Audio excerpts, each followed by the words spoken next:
Hola community, it's Pablo here. This is Blender.Today live number 74. Streaming live from Amsterdam from the Blender Animation Studio headquarters here. Please let me know if everything is okay with the sound and the music and the features. Yes, the features are ready.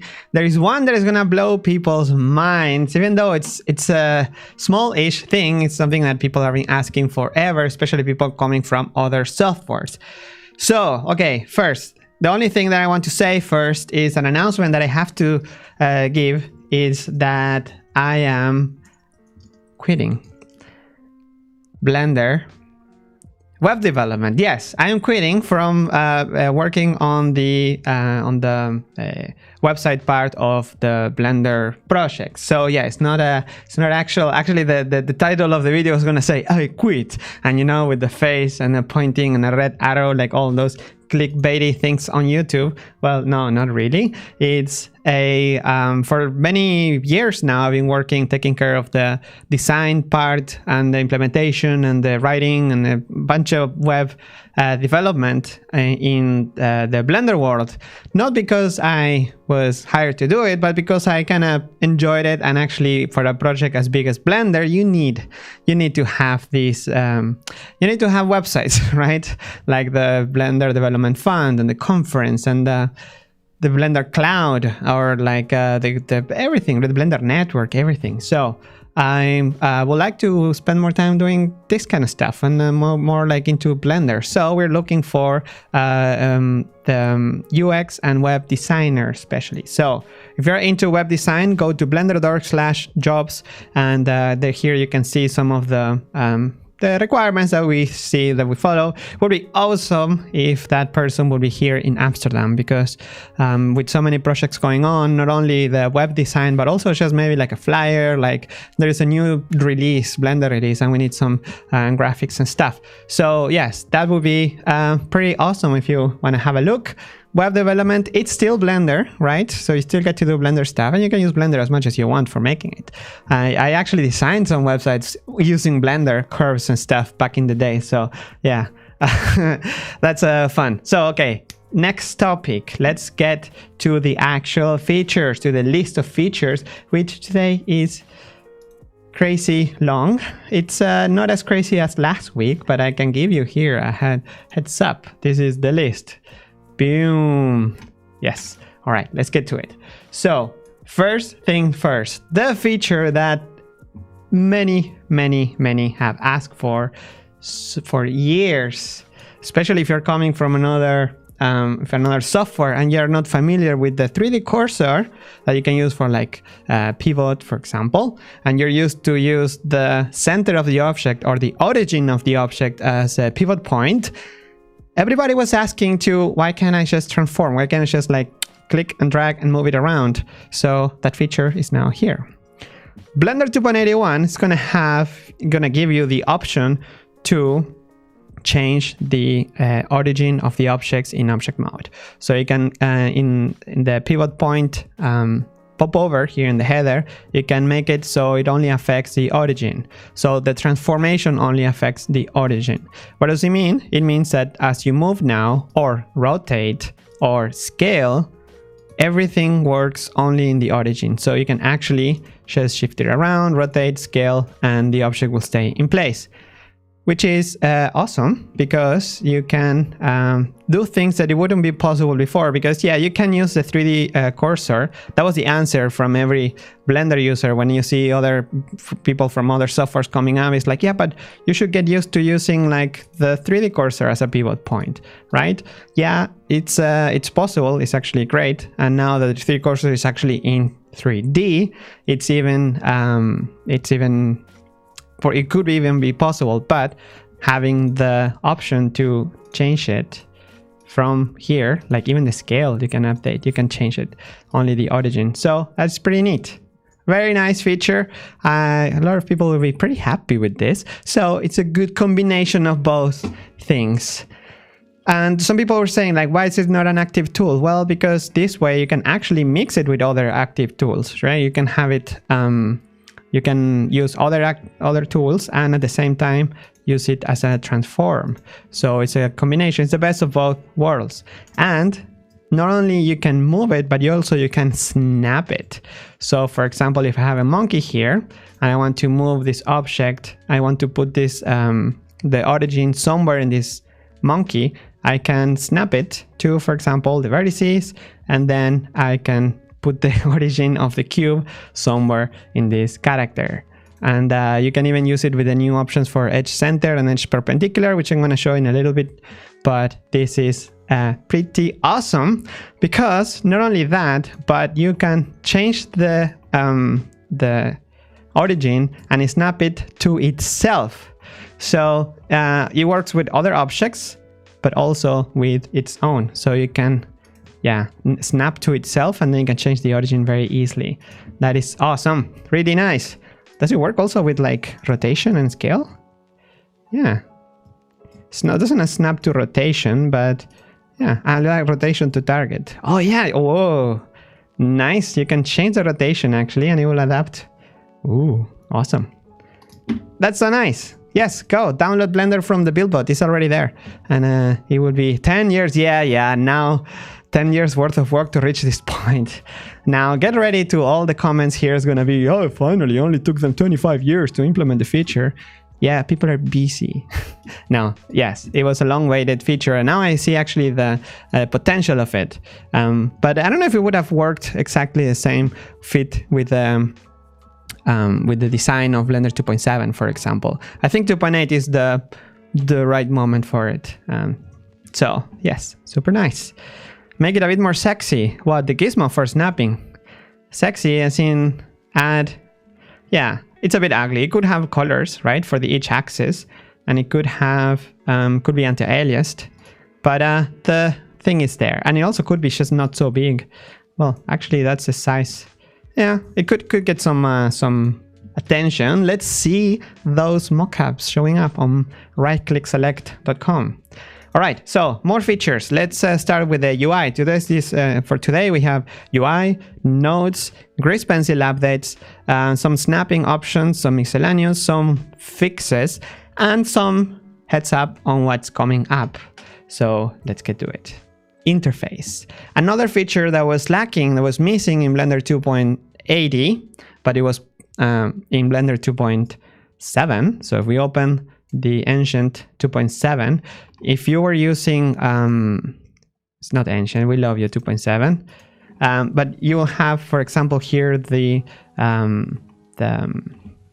I forgot how to use 2.7 now. Okay, here you will have the if you're using, for example, metric or imperial units, you'll see the unit of the grid size that you have adapting it to the grid size. So now, for example, it says meters. It means that each one of these squares is 1 meter. If we zoom in, it's 10 centimeters, and if you zoom in even more, you get centimeters, and you get the point. That feature was missing in 2.80, but is now back. So it will be in 2.81, and it shows up on by default, because Blender 2.80 shows up the features, the units, sorry, by default. So that will be on by default. It's not showing up in the 3D view. It's only showing up in the orthogonal when you actually use the most those. So it's a bit less noisy. So in the if you change the setting, it's going to adapt. So in the scene settings units, if you change it, for example, is it not 1.2? No, it's only one. I'm gonna make it bigger. There you go. The interface, the flexible interface, like bubblegum. So if you make it, for example, imperial, it's gonna show feet, inches, and all the weird stuff. Yards, chains. How do you measure something in chains? So if you're always curious about how many chains you have in this blend file, you can zoom out and use it. If you disable none, it's gonna go away, and this is part of the overlay text info, so you can also disable altogether and have it a bit more clean. So pretty nice, isn't it? All right, more features. Another feature that well, it was missing from 2.80 was the option to disable the frame indicator. Actually, the option was there, but it was never working, and nobody actually reported it. So now that feature got removed altogether, and they want to show the frame indicator in the timeline or the animation editors, for example. Then now all the what else? Changes to area options. Yes. So if you are resizing your windows using the corners, you're not going to see any difference. But if you use the menu that pops up when you right click on the border on the editors. Sorry, I was reading the chat and I got distracted. 14 November 2019 plus delay. What is that? Oh, the Blender release. Yeah, that's an estimate. So yeah, when you right click on the editors, on the borders of the editors, you're gonna see a few more options. Before it used to say split and join, so it was very minimal. So you have split and join. So once you split, it will show you this line that you can change. If you press tab, you can change the direction, but you have to know that, or you have to go to the top and then split, and it will change the way you split it.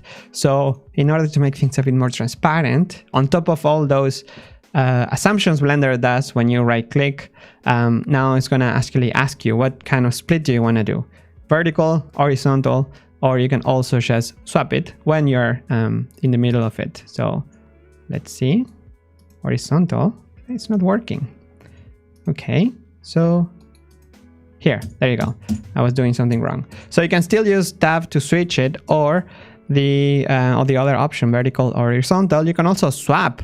So this very obscure feature that was it wasn't exposed anywhere, would allow you to swap one editor with another by holding Control and clicking in the hot zones here in the corners, so of each editor. So you hold Control and then click and drag, and you can swap, for example, the outliner with the 3D view or vice versa.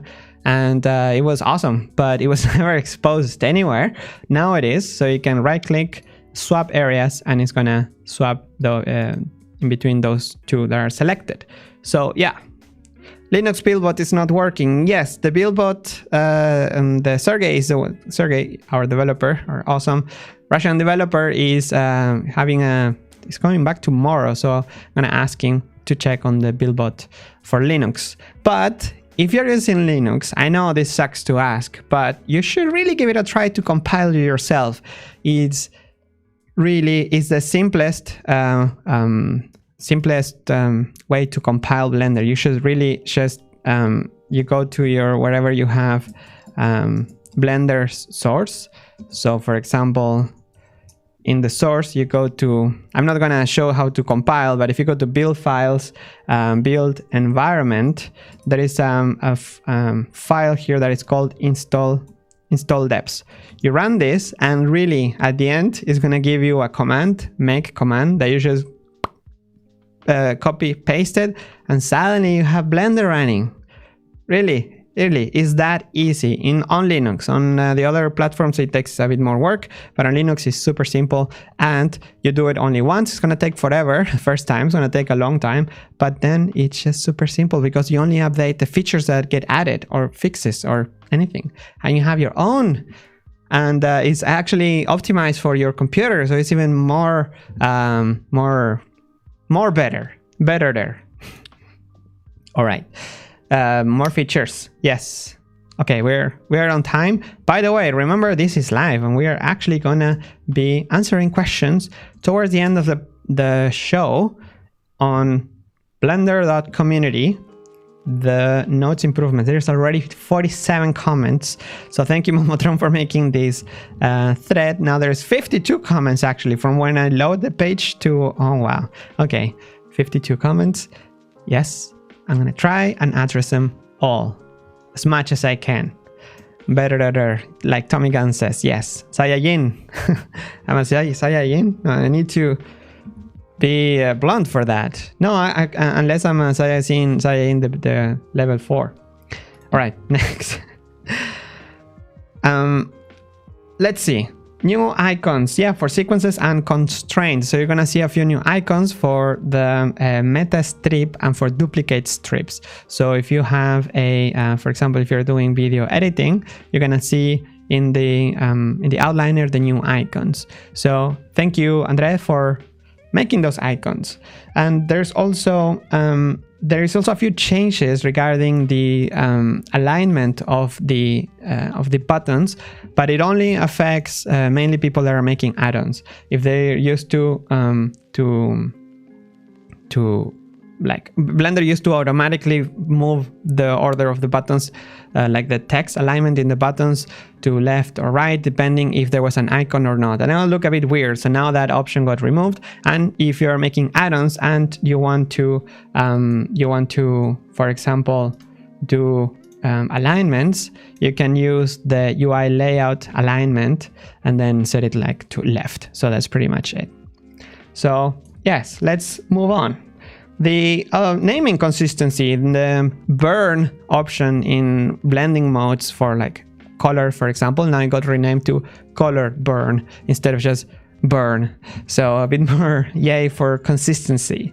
Another improvement regarding the Blender interface is that you're gonna notice, probably notice a very subtle change, that items that are not that are disabled, for example here the revert item in the menu, they don't get, usually before they will get like super blue, just like the other items, and because you can't click on them, now they're slightly grayish. So thank you to Harley for making this change, and all the user giving so much love to the user interface.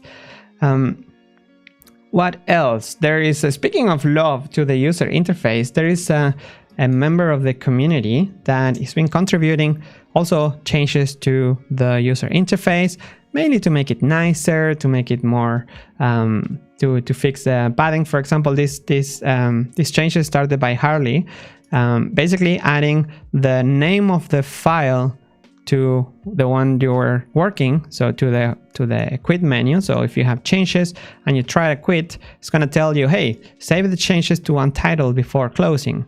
In this case, untitled, it's I haven't saved this file. But for example, if I was working on a file and then I make a change and then I close it, it's going to say, hey, save changes to card packed before closing. And you may notice that the buttons are slightly different aligned because I'm using Linux and this is the way they're aligned. But if you're using the order of the buttons is going to be different if you use Windows. That has always been there, always been that way since Windows have this new dialog box. Also, the padding here on the sides was added. This is what I was mentioning before, was fixed by somebody from the community. So pretty nice. Here you can see the long thread. Like imagine how long a discussion can go about a menu and about a little dialogue here. So Yevgeny Makarov made these changes, this little patch to fix the padding. So instead of having such a little, so here you can see the fixes. Actually, before there was like more padding on the top bottom than on the sides, so it's a bit weird. Now you can see it's all nicely on the every side, every corner. So thank you Yevgeny. And this amount of love that goes into the details and makes everything nice, that's so nice to see. See, another one, I'm just giving a shout out to the community because contributing with this is another patch. He went through a bunch of tooltips that were also, again, Yevgeny, about the tooltips. Like some of them were completely wrong, like deselect every other vertex. Now he changed it to deselect every endpoint starting from the active one. Very nice, descriptive. Some of the operators didn't even have a description at all, a tooltip. So this is a bit of it's like you have to go through all the operators and just write them down, write nice descriptions. A bit of monkey work, but this is what makes software feel polished. This and the UI changes. So very nice. Thank you again for people contributing, and that's pretty much it. There are a few other UI changes, but let's move on because this episode is about the nodes. Yes, no, it's not everything nodes. I'm afraid it's still not there. It's in a branch, actually. It's pretty advanced. It's in a, the particle system is going to be replaced with nodes. So it's going to take a while. It's not going to be for 281, hopefully 282. But the branch is there. It's available for testing on Graphical, on the Blender.community called Graphical. So the website is going down. Thank you guys for it's not going down, but it's getting a bit a hag of death. Here you can find the functions branch compiled, so you can test it and you can play with it. All right, let's move on. Nodes. Everything is gonna be nodes one day. So it's awesome to see that there is work being done in making those nodes more, consistent, more flexible. Also, I mentioned a couple of weeks ago or 1 week ago, in the few episodes back, that there were a few nodes. For example, the add math node or the vector math node were having like a dynamic sockets. So some of them could have one socket or a different kind of socket or even multiple ones. So for example, in the vector math node, let's put it somewhere here. Vector math node now on top of the dynamic sockets also has a whole bunch of options that were not there before. So the multiply, divide, project, reflect, distance, length, scale, snap, floor, seal, modulo, fraction, absolute, minimum, maximum, and that's it. I think got them all. Yes. These options also are going to change depending on whatever you have selected. For example, the length only takes one vector input and it outputs a value as opposed to a vector socket. So that's pretty neat as well. This is nice. There is a new node, new option, in the object info node. So for example, if you have many objects that share the same material, so for example, this I have in this object from the Caminandes project, it's a little card with a bunch of planks, for example, and all the meshes are actually together. So let's separate them by loose parts, because the new option in the object info is object info. It's the color. Yes, you can now use the color of the object, so on the object level, as you can use it as a shading. So for example, all these planks over here, they are sharing the plank's wood material, so they all have the same material. So if I change something in one, it's gonna change it for all of them, right? So the same way you can use vertex paint, for example, you can now use object color. So I can, for example, mix the object color with the resulting color here. Let's see how it works. And I'm mixing it, and by default is white. So maybe if I use multiply, it will make sense that it wouldn't show any difference here, because it's using it's using multiply, so nothing will change. But if I change, for example, the color that you can find on the object settings in the viewport display panel, you can change it to this one. I want it to be slightly more red, and this one I want it to be slightly more blue. So you can change it per object, but the rest of the material is still the same. So it's very nice way and more flexible to have this setting, this option. Let's move on. White noise node. White noise. So you know what those, when you the rain, or in some EDM music, they add the shh sound, like white noise.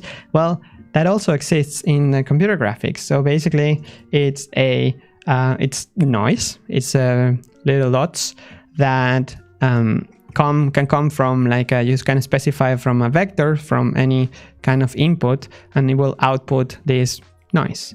The input can be 1D, 2D, 3D, or even 4-dimensional. Isn't that crazy? Yes. By the way, all the things that I'm talking about here, you can find them on the wiki page of Blender 2.81. This is a work in progress release notes of the features that got added. So under cycles, you're gonna see the shaders and the new nodes that I'm mentioning here. This one I showed last week, and a few others like volume info node. This is a new node that got added recently, which basically makes it a bit more convenient here in the volume info. It makes it a lot more convenient to use the color, density, flame, or temperature. Let's see if it works with the fire. Let's see. So let's go here and let's run the smoke, quick smoke. Let's see if it's set up using the old way or the new way or the highway. So dense attribute, density, temperature is here, but you could also use the new volume info and use the temperature here and connect it. Or it makes it a bit easier, basically a bit more visual. So that's the volume info. And the last one is for people making add-ons, because, well, add-ons or actual features. If you want to make the feature actually built in Blender and not just an add-on, that would be even awesomer. This patch allows you to have different shapes for the sockets. So square and diamond are now allowed. It's just an option that you pass to the node when you create it. So soon we're going to see not only rounded sockets but also square and diamond shaped. That way we can expand the world of sockets, so you can show more things. Like right now, for example, the yellow is for color, the factor is gray, and the green is shaders, and the purple is displacement. But you're gonna see some add-ons making use of it. All right, let's move on. Right, where are we? We are 30 minutes past. We should be getting into the questions, but okay, a few more things. Grease pencil, the improve reproject operator in surface mode. Yes, so again, we can see in the grease pencil updates, the grease pencil team has been working on updating this list, where you can find all the new improvements. So this one is basically an improvement on the reproject operator. Now it works a lot better in the surface mode. So if you had issues with that, check it out. What else? There is new features. Let's go back here. Let's start the 2D animation. And for example, if you have a, oops, I wanted the 2D monkey here. So now in the modifiers, you can also limit the effects of the modifiers, for example, to the per material. So you can not only by vertex group or layer, you can also limit by the materials. So very, very neat, because it allows you to customize, like apply modifiers only per, is in a deeper, another extra level of detail that you can add to your 2D objects. 3D in 2D objects. What else? Invert paste operator. This is new, actually. This is not going to show up in the latest build from last night. You have to wait for until tomorrow because it was added recently. So basically, paste to active layer. If you paste, like the paste command used to be the so here. So sorry, in draw, not in draw, in edit mode, when you paste, it's gonna paste it by default in the active layer, and the other option got renamed. So have a look here in the list of grease pencil changes. And that's pretty much it. There is a few more changes in the interface. For example, you can see here, I have the change, which you can also find in the wiki, is that there is a few things that got moved out of to another place. They get a bit more nicer, more 2.80-ish. And for example, the show only on keyframe got moved into the display sub panel. So changes like that, they're all over the place just to make things a bit more consistent. But if you are following tutorials or making tutorials, just make sure that you remember those little changes. Because yeah, some changes have to happen, you know, like some tutorials might be outdated already, especially if they are in the sequencer or in the clip editor or in some expensive, but not all of them. But if you follow this channel and everything is gonna be all right, right? Okay, another improvement that happened in the outliner is that now you can extend your selection to, let's see, you can extend the selection with Ctrl+Shift+Click. So that way you can for example click and then Ctrl+Shift+Click to expand from the last click until the next one, like in the range where you have selected those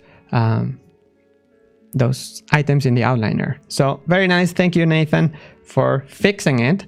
Then I talked at the beginning of the show some about the new snapping options. There's two new snapping options, the edge center and edge perpendicular. So for example, I have my monkey here and I want to snap it to the center of the edges of this cube. I can simply select the snapping option edge center. Allows you to change the options, for example, the snap target to be center, and then you can easily snap to the centers of, in this case, the edges of these the other object, the target object. But you can also do the edge perpendicular. It's going to show you a little, so for example, if you have it enabled, it's going to show you a line. Oops. It's going to show you here a line between the pivot point and the center of the edge where you selected. It's a bit ugly right now. It doesn't look, it's not anti-aliased, and you can see that the dots is a bit weird. So this needs some work, but it's there. The functionality is there. So snapping options are getting better by the minute in Blender. 2.81 soon in your local cinema. All right, more. This is a small fix, but it's from the... Is it the community? If you're working at the Blender Studio, is it the community? Yes, it is the community. Demeter is a new member of the Blender Animation Studio upstairs working on rigging. He's rigging one of the characters that got announced on the Blender Cloud recently, and you can... which it's a rain character. The character is going to be available for free for everyone to animate and play with it, but it's actually already available. You can download the model, but the rigging is not done yet.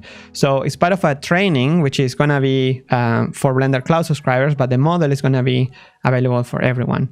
And the idea is to have like a high quality character that everybody can just pick up and do animation tests, like we did some time ago with a character called Vincent.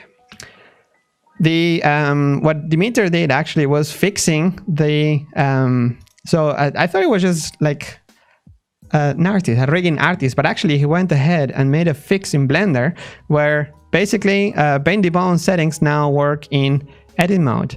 So yes, that wasn't possible before. It was actually broken in 2.80.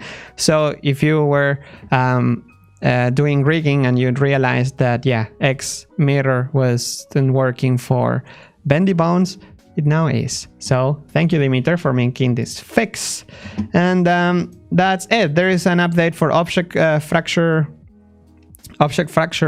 crack add-on for 2.80. There is also plenty of fixes for GLTF exporters. So if you had issues with that, or if it was very slow in exporting textures, GLTF exporter, now it's improved and it should be much faster. So if you're into GLTF using it, please update. There were some fixes done today, so maybe wait until tomorrow or compile your own and you should get the latest. And last but not least, before jumping into the questions, is that, oops, the NVIDIA, the developer that was doing that made the blog post on the code blog about NVIDIA optics acceleration for cycles, he is now Patrick, is now actually together with Brecht, they're putting all these fixes, and there's a lot of fixes, not only just like making it adding optics support backend for cycles, but actually improving the cycles code so it's a bit better and can handle optics by NVIDIA, but also for other graphics cards in the future. So it's a good improvement for everybody, not only for, in this case, NVIDIA. And this is ongoing. It's going to be experimental. The code is going to be maybe exposed in the preferences, or maybe running with an argument, but it's experimental, so beware. So I mean, if you don't change your settings, nothing's gonna happen. But yeah, it will take some testing to do. All right. Oof, time to have a drink. I should have it branded with like Blender Cloud, your source for all things training, or something like that. Or let's move on. So there is the questions. Yeah, let's go to the questions finally, because I only have 22 minutes to answer around 62 questions. All right. Take a deep breath, do some pull-ups, push-ups, pull-ups. I got a bar for doing pull-ups now here on the door. I don't know if you get the, no, I don't think you get to see it, but it's somewhere up there. So now I can get pumped and get into the action to answer questions like this one by Jan de la Cour. Could we please, okay, so it's a feature request, or actually a fix request. Could we please fix the intersect tool? It's not working on a really simple case, really annoying. So probably this has been reported, and I don't know the report, but if it's reported, go to that report and ask again. Bug developers, maybe. I mean, there's a lot of people from the community making add-ons for like booleans and complicated mesh stuff. Maybe they can also bring and help out to make it to improve the actual tool in Blender. That would be awesome. That would be awesome. Wouldn't it be? Get pumped. Then get a beer. Yeah, no, I don't get beers anymore. If you're watching these live streams, when I started making this live stream, actually there is a playlist here on the Blender YouTube channel that goes up to all the way into the first Blender live stream, Blender.Today live, and I was having a beer because it was late at night that I was doing this show at home, so I was just chilling, and those were the days. Now I drink water to be a bit more correct. All right, next question. I'm gonna give it a heart here, and oh, forbidden to comment. Because I'm not logged in. So let me go here, logged in, and answer those questions, and give it a heart. You get a heart, and you get a heart. Somebody sent me a t-shirt proposal with a Blender "You get a heart" text on it. That was super nice. So thank you for watching this. Weasel asked the second question being, I made a very, very handy tool as a Python add-on. I would like to make an official C++ modifier from it. It looks like it. Not that this is completely different from the current Solidify, so you can even... This is awesome! Where do I start? Go to the wiki, go to the wiki.blender.org, and you will find everything here. There is the new developer introduction. Go here and you will have the overview, the advice, the environment. So for example, how to, like with the advice from the developers, what do they use? There is tasks for new developers. If you're unsure and you want to have like a list of quick hacks that you can do to get familiar with the Blender code, there is also that here.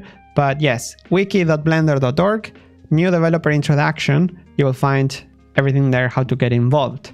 And of course, there is the development forum, devtalk.blender.org, which has the Blender development section where you can ask the developers themselves directly from there. So yes, welcome to the community, and thank you for wanting to improve the actual Blender. Isn't it nice? Yes. Findus asks, small but very helpful improvement. Can we get drag and drop in the modifier constraints? This is like, if you look at the right click select, this it is like one of the most, actually, if not the most, if you go to rightclickselect.com, the community for proposals, and you sort by top, the most drag and drop modifier stack, 366 votes.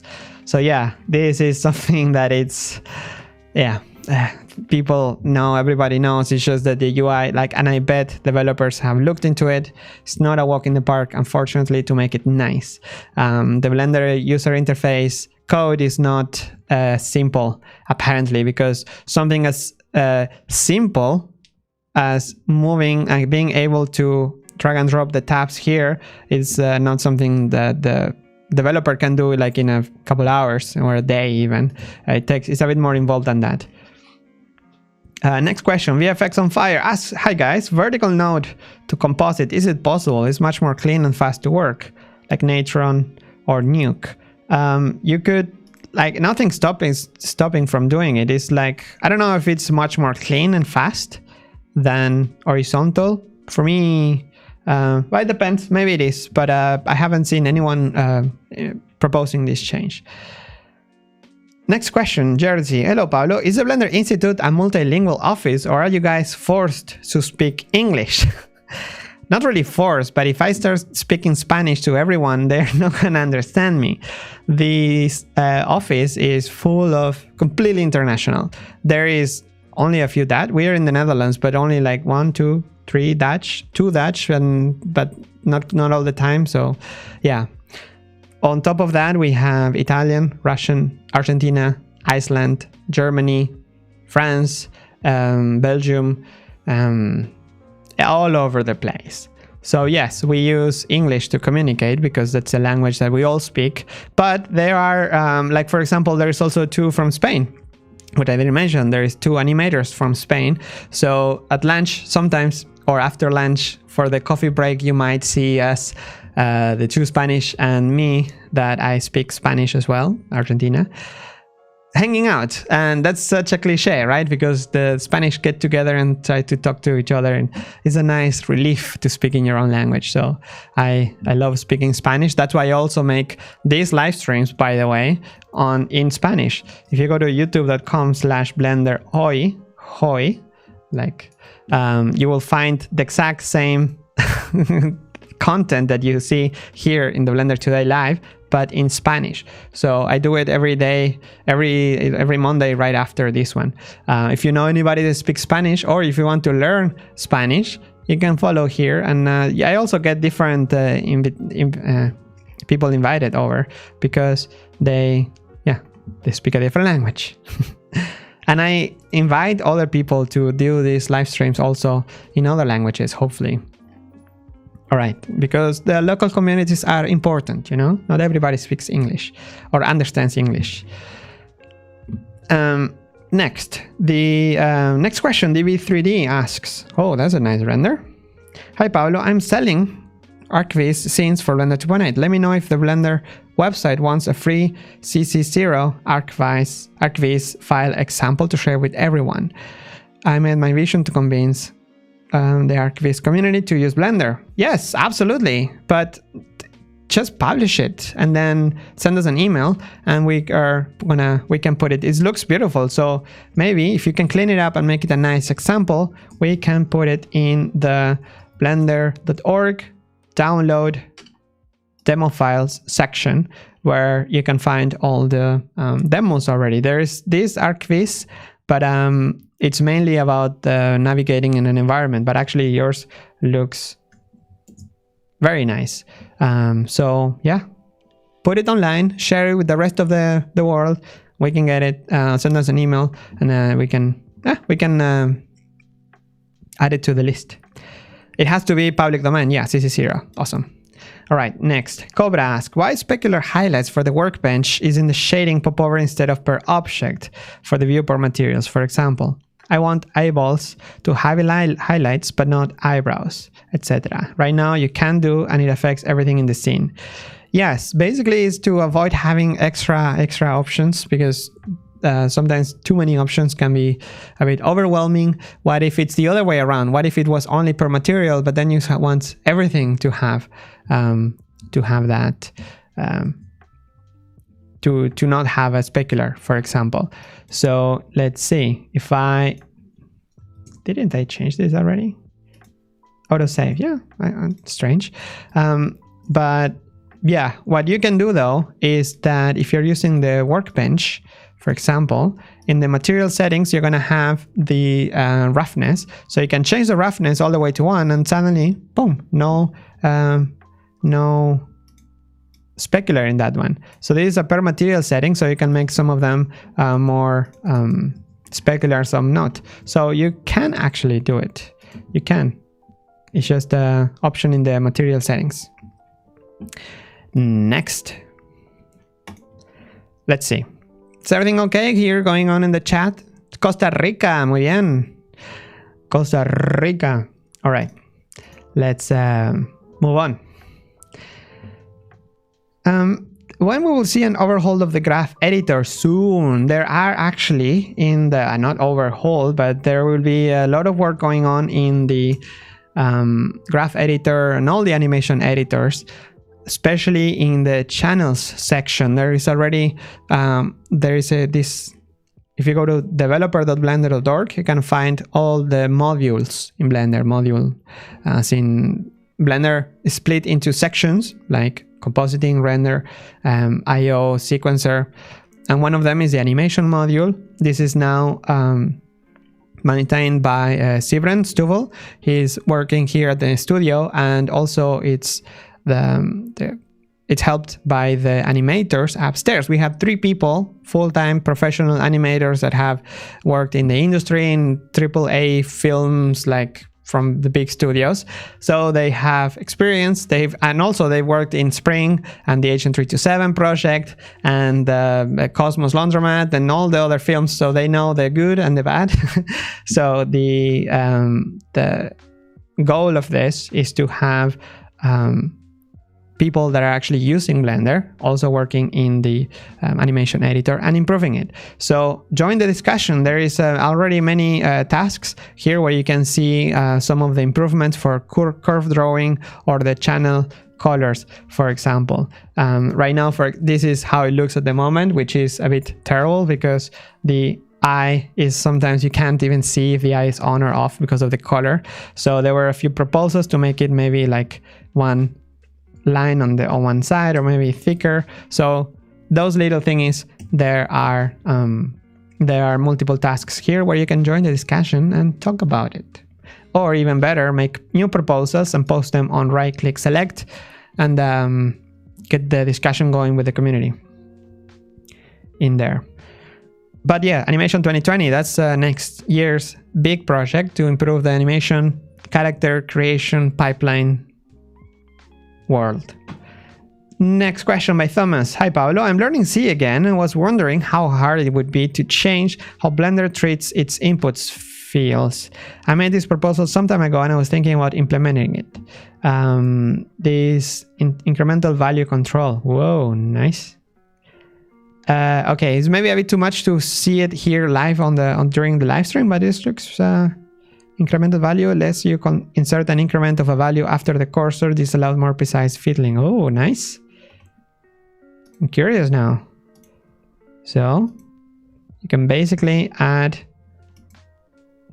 Control plus and it will increment as you're typing next to the cursor. Oh, that's nice.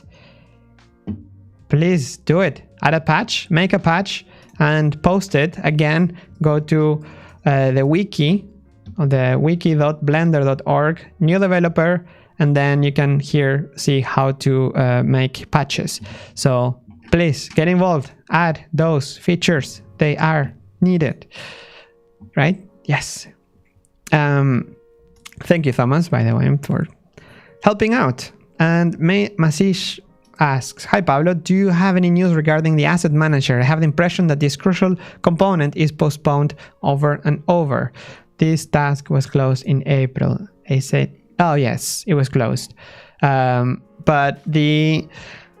asset manager has been worked on by the same developers working on the library overrides. So the library overrides project is actually going forward more. It has more attention at the moment because it's it's connected to the asset manager as well. If you want to bring assets and make proxies, for example, you need an asset manager, but also you need overrides, because you need basically to have the same model with override of the armature or the pose or the actions. So it is connected, and at the moment the focus is more on the override side, which we'll hopefully see its first release in Blender 2.81. So yes, right now you can actually, if you want to test all the good stuff, the b.blend, yes, no, if you want to test all this, the good stuff in overrides, you can go to here. You can go to Blender, to your Blender binary, then run --help and enable overrides. So find it here. It's something about overrides, like enabled here, enable library override.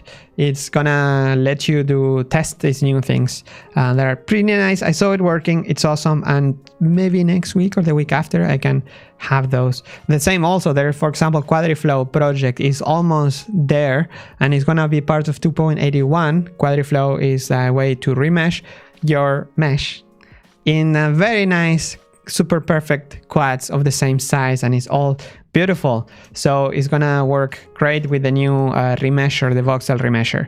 So that's coming for 2.81, but it's not yet in the master branch, like the official one that you download from the buildbot, from experimental nightly builds. So I didn't want to mention it, just not to overhype over things that are not yet available for everyone. But it's coming, so hype the out of it. All right. Is it possible to visit the Blender Institute? Asks Thomas. Yes, it is possible. You can just you can arrange a visit. You can send an email to ton@blender.org or ask around, and you can arrange a visit, especially on Fridays at 6 p.m. We have the weekly meetings, so you can. That's the best time to visit, because then you have a time to see what the people have been working on. Otherwise, you can drop by, but you're gonna have like a 5-minute tour. Max, because usually people are working, doing stuff. So yes, the visit is a bit less. It's not like you can hang out in the weekly on Fridays. You can hang out for like an hour here, the length of the weekly. All right, Xenomax asks, hi, why the development fund reaching all the time high? You said one of our videos you guys would do another quest especially for that has expanded to more than 10 full-timers. And what about the full feature film? Hi, with the dev fund reaching all-time high, you said one of your videos you guys will do another code quest. Yeah, the code quest is like more target specific. At the moment, the focus is on stabilizing what Blender 2.80 was. There would be wouldn't make any sense to do another code quest now, because there's so many topics that are still left over from 2.80, like undo. Yes, I would rather have the developer staying at home in Australia, working on the undo system and making it fast and at the level of the rest of Blender, instead of coming here and being distracted because there's too many other things and there's awesome projects going on. So I think right now is not the right moment, but maybe in the future for the Everything Nodes project could make more sense to bring all the developers here together. Will Blender 2.81 have MantaFlow? Hopefully, yes. Hopefully. The code is like right there. It depends on the code review. So yes. What about the next question? Let's see. What about the full feature film? It's being planned, but that takes time. However, I heard a little bird about something pretty epic coming back. Can't say much. Just be hyped. If you ever wanted a sequel. All right, next question. Damian Winichenko asks, hi Pablo, I love your stream. Thank you. I used Blender in 2015 and used 2.80 since its early alpha. I have almost completely switched to Blender from 3ds Max. Almost. Good, we're getting there. Although there are some issues I would like to mention. In edit mode, hook to the selected object doesn't create any vertex group. No, because you don't need vertex group for selecting. Maybe it's a new option, but the so much hype in the chat. Amazing. All right. Focus, Pablo. Focus. All right. The first answer would be hook to selected object doesn't create vertex group because you don't need to have a vertex group. It could be an object level, can be a vertex, so it doesn't really need one. Could be a new option though. Next, auto keying mode using IK on bones creates weird jagged motion. Auto keying mode seems it doesn't key each bone. Please, can you report this? Sounds like a bug or maybe a feature that could be improved. So yes, cycles don't have dispersion and or bidirectional MLT solver for the purpose of rendering difficult optical effects. Yeah, no, that's not implemented. And yeah, that's a limitation. But you can find in the developer.blender.org under cycles, you can find here a bit of the roadmap and the options that are the features that are coming up. So yes, cycles improvements, adaptive like overrides, adaptive sampling, and all of that, all the good stuff. All right, next question. Yes, Grandoma. Hi, Pablo. Last week I got the name of the tools wrong. It doesn't have a proper name yet. Space Tangent. I know that Ton had tweeted about it. I hope to have it implemented in Blender. Do you know something about it? For interactive animation control. Yes, I heard about this. I saw the video, but I haven't heard of anybody working on it. But if it's a paper and it's public and it's published, maybe some developer can pick it up. It's one of those projects that maybe is good for a new developer to jump in and get familiar with the code. So much love. My bet is on Elephant's Rift. Awesome. All right. I don't need to not get distracted. Okay, next question by Jean Da Costa. Are developers planning to implement material override on Eevee? I am missing this feature so much. It's the most powerful feature to hack composition effects. Without this feature, composition becomes useless. And I wouldn't say useless. It becomes hard, but not useless.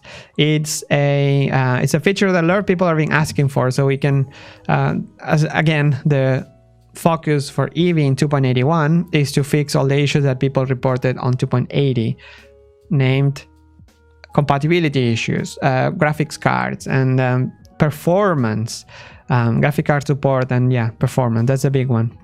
But you can see here in Eevee, in the Eevee section, where you can see all the medium-term options. Maybe it's even here, shadow catcher, for example. People are asking for it. Pointiness support, and I don't know if material override. No, it's not here, but it could be here. So. Make your voice heard. You actually did already, so thank you. Next question. Okay, 6 o'clock here in the live stream. If you're watching this after, doesn't matter, but let's do 5 more questions. Let's call it a day. Not yet. Alex asks, Pablo, speaking of node improvements, I added an improvement for the principal VSDF. It was lacking an emission strength input, so I took it upon myself. It was originally submitted for 2.80. I've been keeping it up to date. I'm hoping to get feedback so I can get it reviewed. Awesome. So it was added time ago. Is emission strength. So emission strength to the principal VSDF node. And so what happened? When is the last comment? August 22nd. 22nd, you have increased the VF and then use the new value in main version.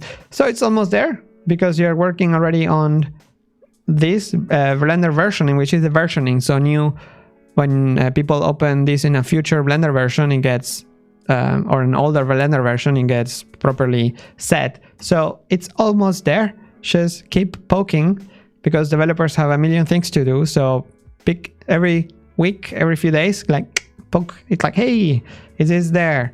And I bet it's gonna get there. So thank you, Alex Strand, for working in improving Blender itself, Blender Core. Yes. And not only that, but you're also a Bronze Development Fund supporter. How good can a person be? Thank you, Alex. You're awesome. Next question. The Dragon asks, will Blender get blue protect filter someday? I've never seen any patch about it, so I never heard about it actually. I know the filter, but not the any patch. Maybe Lucas Stockner has a patch, one of the million patches he made. All right, so that was 2 questions. Next one, question number 3. Iada Graka asks, after using 2.8 for a bit, I'm still moving slowly. I need to update stuff for my game. I discovered why I prefer right click over left click. Took me a while to notice where the frustration was coming from and why. It was because I was basically gizmo selection. Because gizmo selection was separate in the past. I was just about to go back to right click and then I noticed the option. This solved my problem. Never seen a program with this setting before. Personally, I think it should be by default because fighting between selecting and gizmo is a pain otherwise. Yes. So it was more like a comment. Oh no, here. What will control right click for lasso select ever be changed to left click? Not sure about that one, but you can discuss it in the left click thread on devtalk.blender.org. So Google it. It should be visible in the recent comments. Next question by Luca. Hi Pablo, why in the compositor editor use node is disabled by default? I can't understand why I have to enable it. Because, well, this is one of those legacy settings that came from forever ago. But basically, when you use nodes, you're basically telling Blender to composite. That, if it was enabled by default, like that little thing that if you use nodes by default, then it will take like a millisecond extra, and I don't know how many, but it can make the render, because at the end of the render, even if you only have a render layer and an output, it still has to calculate that, and it's a bit of overhead. So that's why it's off by default. Maybe if that was made faster, then it can be just part of the render itself. But the thing is, you can disable it and not have those nodes. But yeah, the use node thing is a bit legacy from back in the days. Maybe nowadays with computers super fast, it's not a thing anymore. So, all right, let's see. Frostcrack Studio asks, hi Pablo, do you got a great job on the show? Thank you very much. I appreciate that. I'm learning. Is Blender 2.80 made more for making videos than movies?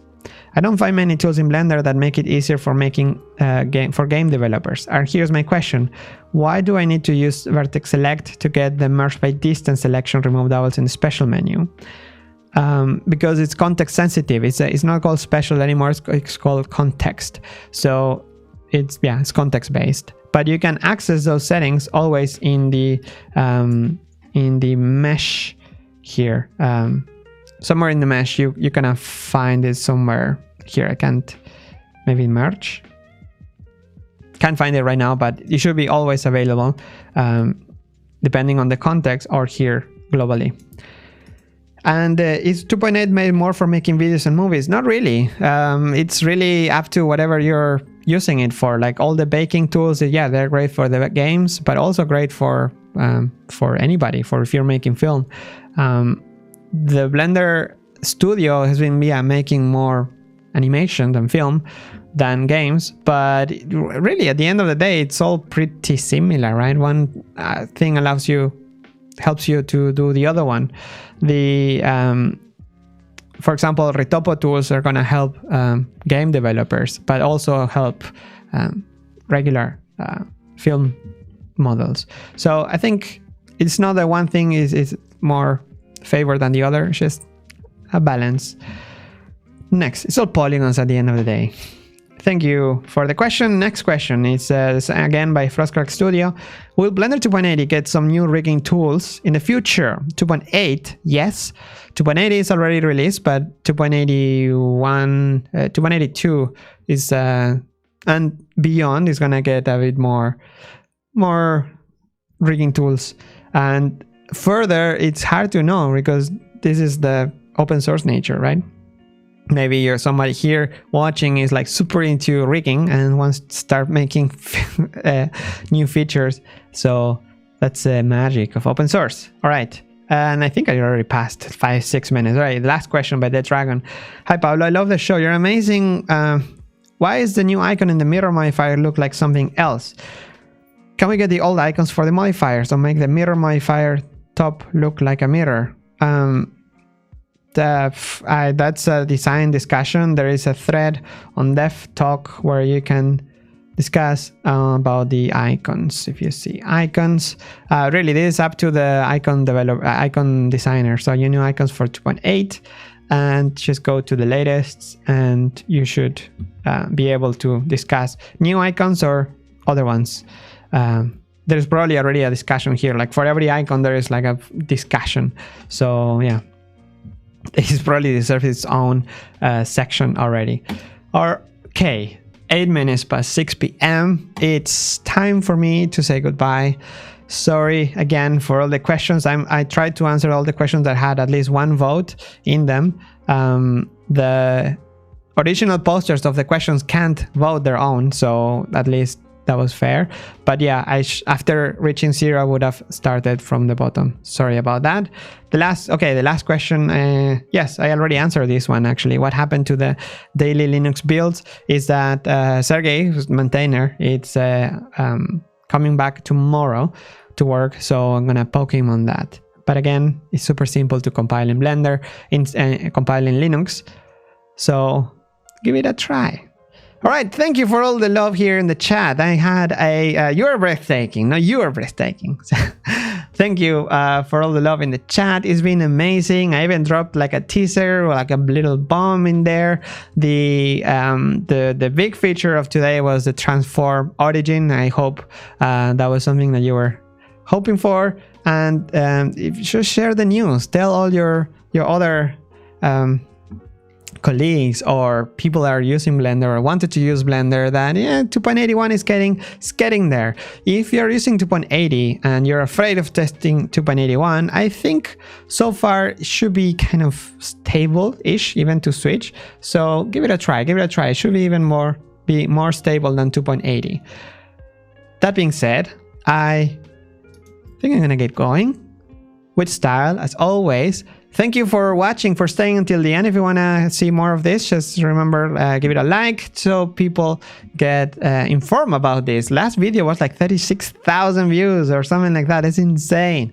Just some features on this open source software that everybody's contributing. This week we had a record again of people from the community contributing and wanting to contribute and donate their precious time to improve Blender, not only via add-ons, but actually the core Blender for everybody to enjoy. So this is amazing. Thank you very much for being part of this. I will see you again next week. Yes, the next week is gonna be maybe cloth improvements, quadriflow. Wow, okay. Some epic stuff coming. Time for me to leave. Remember, if you're wearing headphones, I'm gonna blow your ear holes with music in 5, 4, 3, 2, 1.